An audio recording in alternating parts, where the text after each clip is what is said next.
గజ్వేల్లో గణేష్ ఉత్సవాలపై అవగాహన సదస్సును స్థానిక గజ్వేల్ ఇన్స్పెక్టర్ రవికుమార్ ఆధ్వర్యంలో నిర్వహించారు. ఈ సందర్భంగా వారు మాట్లాడుతూ గణేష్ ఉత్సవాలను ఎలాంటి అవాంఛనీయ ఘటనలు జరగకుండా నిర్వహించాలని అవగాహన కల్పించారు. గణేష్ మండపాల ఏర్పాటుకు తప్పనిసరిగా పోలీస్ శాఖ వారి అనుమతి తీసుకోవాలని వారికి సూచించారు. గణేష్ మండపాల పోర్టల్లో ఆర్గనైజర్లు వివరాలు నమోదు చేసి లాగిన్ అవ్వాలన్నారు. ప్రతి మండపానికి విద్యుత్ శాఖ వారి ఆధ్వర్యంలో విద్యుత్ ఏర్పాటు చేసుకోవాలన్నారు. విద్యుత్ శాఖ అధికారులు సూచించిన విధంగా విద్యుత్ ను వినియోగించాలన్నారు. గణేష్ మండపాల వద్ద ఆర్గనైజర్లు తప్పకుండా 11 రోజులు ఉండాలని తెలిపారు. ఖచ్చితంగా 11 రోజుల్లో వినాయక నిమజ్జనాలు పూర్తి చేయాలని, ప్రతి ఒక్కరూ సహకరించాలని పేర్కొన్నారు. వినాయక నిమజ్జనంలో అనుభవజ్ఞులైన వారు మాత్రమే పాల్గొనాలని, చెరువుల్లో నిమజ్జనం చేయాలని సూచనలు చేశారు.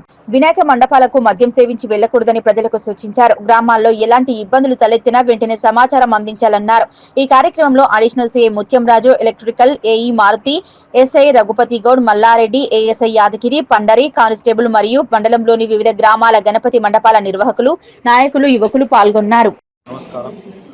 ఈరోజు సమావేశం నిర్వహించడం గణేష్ మండప రాబోయే వచ్చే బుధవారం గణేష్ చవితి ఉంది కాబట్టి దానికోసం మా సిపి మేడం ఆదేశాల మేరకు ఈరోజు గణేష్ మండప నిర్వాహకులతో సమావేశం నిర్వహించడం జరిగింది. వారికి తగిన సూచనలు ఇవ్వడం జరిగింది. వారు గణేష్ పండుగ నిర్వహించడం భక్తి శ్రద్ధలతో నిర్వహించుకునే వాళ్ళని ముఖ్యంగా గజ్వేల్ పోలీసు వారు కోరుచున్నాము. గణేష్ మండపాలు వేసేటప్పుడు ప్రజలకు ఇబ్బంది కలిగించే విధంగా ట్రాఫిక్ అంతరాయం కలిగిస్తున్న మండపాలు కాలిబాటలు వెళ్ళే వరకు రోడ్డుకు అడ్డంగా వేయకూడదు. మరియు వారి యొక్క టెంట్ వేసే టైంలో దానికి సంబంధించిన పైన 3 వైపులా కానీ తాటిపత్రితో నిర్వహించడం. రానున్న రోజుల్లో వర్షాలు వస్తాయి కాబట్టి అలాంటి సమయంలో తాటిపత్రికని చాలా గట్టిగా బలంగా దానికి కట్టెలు పాతుకొని దానికి వేసుకురావడం. నాణ్యమైన కరెంటు వైర్తో కనెక్షన్ తీసుకున్నాము. ఇది ఎలక్ట్రిసిటీ బోర్డు వారి యొక్క సూచనల మేరకు వారి యొక్క అసిస్టెంట్స్ వస్తారు. ఏఈ గారు కూడా ఈరోజు రావడం జరిగింది. వారు ఎక్కడ మండపాలు వేస్తే కూడా అక్కడికి వారి యొక్క సిబ్బందిని పంపించి ఆ వైర్ కనెక్షన్ ఇవ్వడం జరుగుతుందని చెప్పారు. దానికి కంపల్సరిగా ప్రతి ఒక్క గణేష్ మండప నిర్వాహకులు ఇట్టి విషయాన్ని తప్పక పాటించాలి.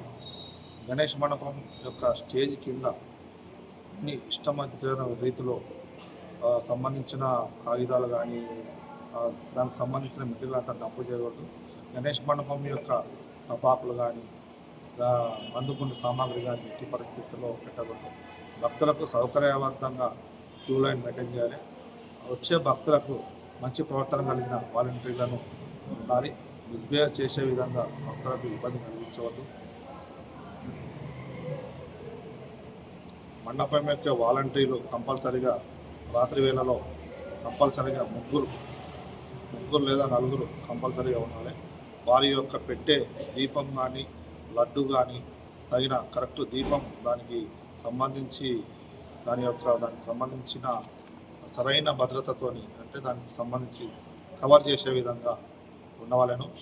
మరియు ఆ లడ్డు కూడా చాలా సీసీ కెమెరా లడ్డు కూడా మంచిగా అంటే కోతలు కుక్కలు కానీ ఎలాంటి బారిన పడకుండా దాన్ని గణేష్కు పైన పెట్టే విధంగా చూసుకునే వాళ్ళను. మరియు ఇది ప్రాబ్లమ్స్ అన్నీ నివారించడానికి ముఖ్యంగా సీసీ కెమెరాలు పెట్టుకోవడం వల్ల వీటన్నిటినీ ఉంటుంది. ఒక 2 కెమెరాలు పెట్టుకోవడం వల్ల ఇంత ఖర్చు చేస్తున్నారు. 2 కెమెరాలు పెట్టుకోవడం వల్ల వారి యొక్క భద్రత దాని ఎవరైనా కుక్కలు కానీ కోతులు కానీ ఇంకా ఎవరైనా ఆకతాయిలు వచ్చి ఎలాంటి డిస్టర్బ్ చేసినా కూడా కెమెరాలో ఉంటుంది. దానివల్ల మనకు మంచి జరుగుతుందని కోరుకుంటాను. అందరూ భక్తి శ్రద్ధతో చేసి ఈ నిమజ్జన ఊరేగింపులో కూడా డీజేలు ఎట్టి పరిస్థితుల్లో పెట్టరాదు. మరియు బాణసంచ కాల్చరాదు.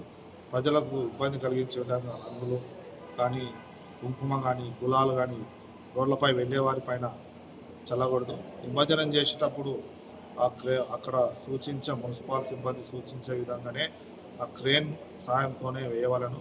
ఆ వాటర్లోకి వెళ్ళి సరదా కోసం వెళ్ళి విలువైన ప్రాణాన్ని పోగొట్టుకోవద్దని ముఖ్యంగా కోరుచున్నాను. నిమజ్జనం తర్వాత ఇంటికి వెళ్ళేటప్పుడు సురక్షితంగా వారి గమ్యస్థానాలకు మంచిగా చేరుకోవాలని కోరుకుంటున్నాను.